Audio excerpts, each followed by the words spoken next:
வணக்கம் நண்பர்களே. இந்திய டெஸ்ட் அன்னைக்கு ரொம்ப நாளாக தேடிக்கிட்டு இருந்த அந்த 3வது இடம் அந்த பிளேயர் வந்து சாய் சுதர்சன் அபாரமாக விளையாடி 60 ரன் எடுத்திருக்கான்.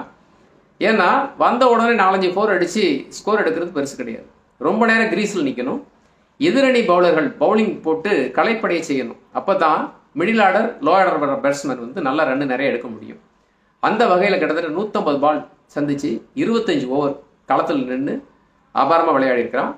கடைசியாக பார்த்தீங்கன்னா அந்த 3வது பிளேஸில் 2022 அப்புறம் யாருமே 50 ரன் அடிக்கல வெளிநாட்டில் போயிட்டு. புஜாராக்கு அப்புறம் சுதர்சன் தான் அடிச்சிருக்கிறான்.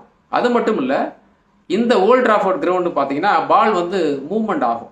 அதாவது மேகமூட்டமாக இருக்கும்போது ஸ்விங் ஆகும், வெயில் அடிச்சுன்னா ஸ்பின்னுக்கு எடுக்கும். இந்த கிரவுண்டில் 35 வருஷம் ஆச்சான். கடைசியாக வந்து மஞ்சுரேக்கர் தான் 50 ரன் அடிச்சிருக்கிறான் அந்த ஒன் டவுனில் இறங்கி.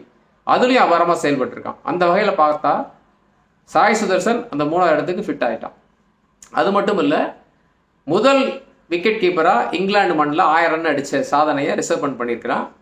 மேலும் KL ராகுல் வந்து பார்த்தீங்கன்னா 1000 ரன் அடித்த ஒரு ஓப்பனிங் பேட்ஸ்மேனாக நிரூபிச்சிருக்கிறான். அது மட்டும் இல்லை, ஜெய்ஸ்வால் பார்த்தீங்கன்னா கவாஸ்கருக்கு அப்புறம் இந்த ஓல்ட் டிராஃபோர்ட் கிரவுண்டில் வந்து 50 ரன் அடிச்சிருக்கிறான். இப்படி நிறைய சாதனைகளை பண்ணியிருக்கிறாங்க.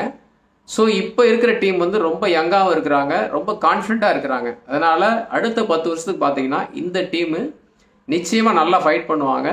எப்படிப்பட்ட கிரவுண்ட்லையும் சவாலாக வந்து ஸ்கோர் எடுப்பாங்க. சாய் சுதர்சன் இப்போ வந்து ஓப்பனிங் தான். இன்னும் கொஞ்சம் கான்ஃபிடன்ட் இன்க்ரீஸ் ஆயிடுச்சு அப்படின்னா நிறைய ரன்கள் எடுப்பான். கண்டிப்பாக அந்த புஜாரா பிளேஸில் சாலிடாக இறங்கி பின்னாடி வரவங்களுக்கு சப்போர்ட் பண்ணுவான். ஸோ அடுத்த பதிவில் பார்க்கலாம். நிச்சயமாக இந்தியா வந்து நல்ல மூவ்மெண்ட்டில் போயிட்டு இருக்கு.